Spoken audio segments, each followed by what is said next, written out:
Oke. Perkenalkan, saya Ririn Rabbania, mahasiswi Universitas Ngudi Waluyo dengan nomor NIM 157222035. Kali ini saya akan melakukan Penkes tentang pencegahan infeksi menular seksual. Terima kasih. Ya, silakan masuk. Oh iya, silakan duduk dulu Bu. Bentar ya, saya tutup. Iya. Ya, Ibu dengan Ibu siapa?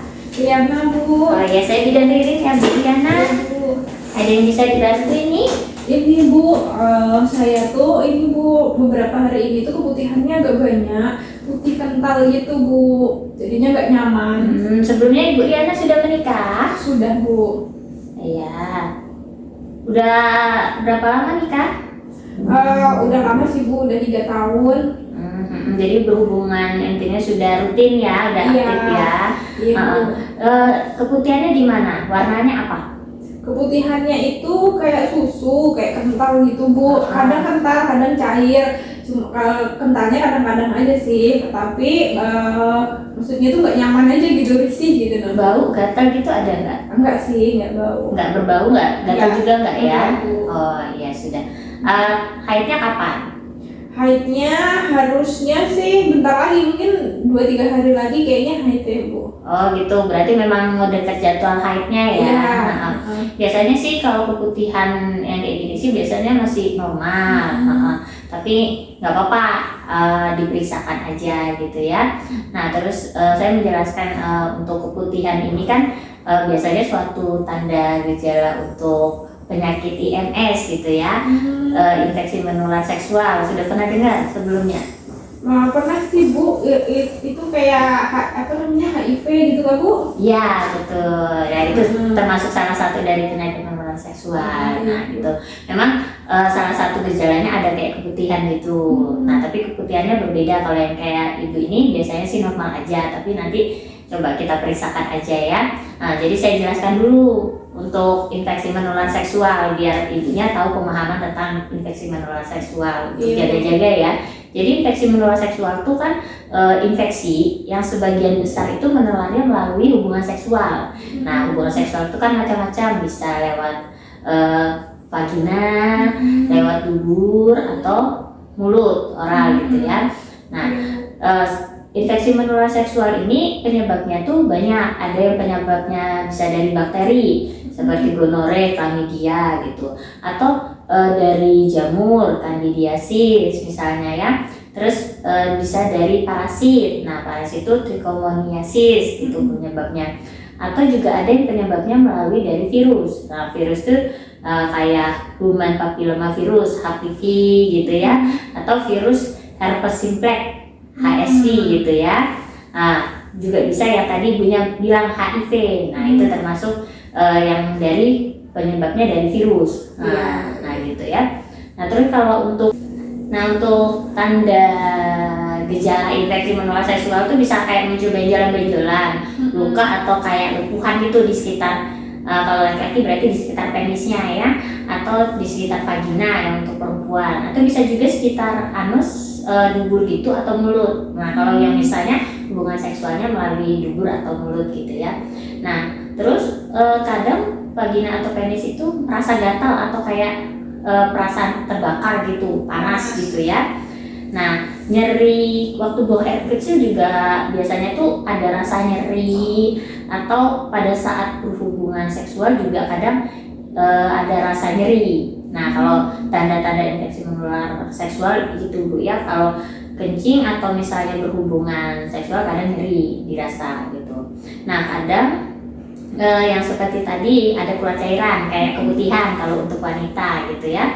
Nah terus kalau untuk laki-laki tuh ada dari penisnya tuh ada kayak keluar kencingnya tuh benanah. Nah itu kalau laki-laki. Nah kadang dirasa juga perut bagian bawahnya tuh terasa nyeri. Nah jadi kalau infeksi menular kadang perut bagian bawahnya tuh terasa nyeri.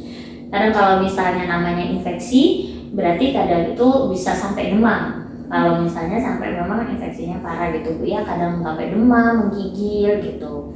Nah nanti biasa ada muncul pembengkakan juga. Nah tandanya tuh membengkakan di kelenjar getah bening. Nah seperti kelenjar getah bening itu kayak yang di belakang telinga sini. Nah itu kan kelenjar getah bening, kadang ada kayak timbul pembengkakan, itu salah satu tandanya. Atau nanti di selangkangan itu juga bisa ada timbul suatu benjolan gitu ya. Nah kadang kalau kayak virus yang herpes itu kadang muncul ruamnya tuh kadang di kulit, di badan-badan atau di tangan kaki itu ada ruam-ruam gitu. Nah nanti kadang ada juga kayak kalau laki-laki tuh penisnya tuh kering gitu, kadang ada ruam-ruam kemerahan. Nah kan biasanya kan lembab gitu ya, ini dia kering terus sampai ada ruam atau kemerahan atau kayak luka gitu di penisnya. Nah itu juga suatu tanda untuk ini IMS gitu ya.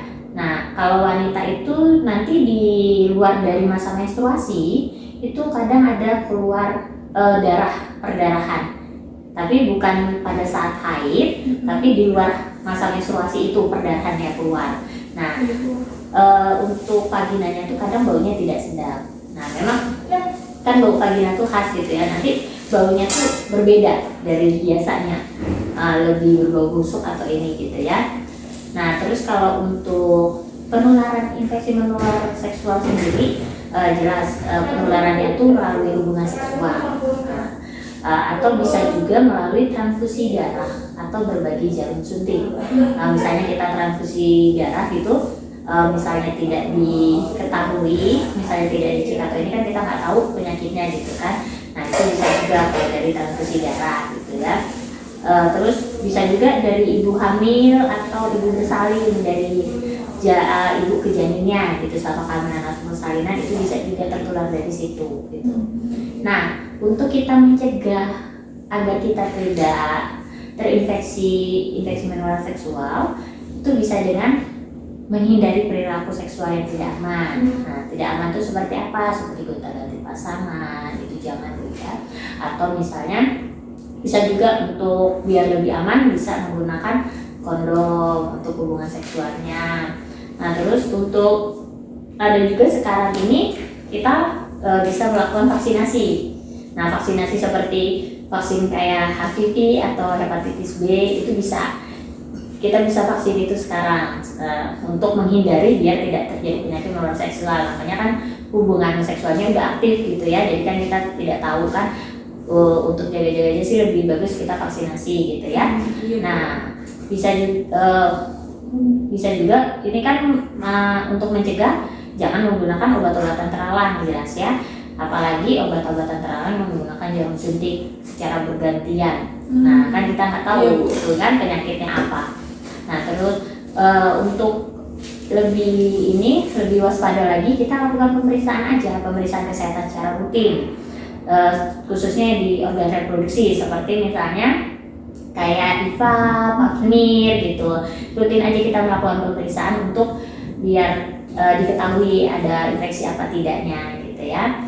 Nah terus untuk penderita sebaiknya tidak melakukan hubungan seks hingga penyakit dinyatakan sembuh. Nah seperti misalnya ternyata sudah mengidap penyakit infeksi menular seksual misalnya ya, sudah didiagnosa ternyata terjangkit infeksi menular seksual, berarti itu tidak boleh melakukan hubungan seks dulu hingga penyakit itu sembuh. Jadi harus disembuhkan dulu baru boleh hubungan seks biar tidak menularkan ke yang lain gitu ya. Nah untuk pengobatan infeksi menular seksual sendiri itu yang pasti kalau ada keluhan seperti begini, ada keluhan keputihan, segera periksa. Nanti kan dicek gini kan, diperiksa. Nah terus kalau misalnya untuk pengobatannya sendiri biasanya tergantung dari penyebab infeksinya. Nah pengobatannya bisa antibiotik, atau kalau misalnya penyebabnya virus bisa antivirus, penyebabnya jamur bisa anti jamur gitu ya. Nah untuk sementara sih untuk edukasi infeksi menular seksual itu yang perlu diketahui Bu ya, gimana apakah sudah jelas tentang tanda gejalanya untuk pencegahannya? Jelas sih Bu sejauh ini. Berarti kalau misalnya memang ada keluhan kita pokoknya periksa aja daripada was-was gitu Bu ya. Betul gitu ya. Untuk tanda gejalanya ada yang diketahui? Kayak misalnya kita keputihan, habis itu putihannya gatal, bau, atau misalnya vaginanya berasa vagina atau penisnya itu terasa pokoknya tidak nyaman, gatal, merah atau ada benjolan gitu Bu ya. Iya. Atau keluar nanah gitu ya. Pokoknya nanti langsung periksakan aja, lebih waspada lagi, misalnya dirutinkan aja untuk pemeriksaannya IVA atau PAPNIR gitu ya. Siap, Bu. Oke, cukup sekian nih Bu ya untuk penjelasan untuk infeksi menular seksual. Nanti kita lanjutkan untuk pemeriksaan IVA-nya lagi ya. Terima kasih Ibu. Iya, Terima kasih, Bu. iya sama-sama. Nah, setelah kita selesai edukasi tentang penyakit infeksi menular seksual, kita lakukan dokumentasi, tulis nama pasien, tanda tangan pasien, dan tanggal kita melakukan edukasi. Terima kasih.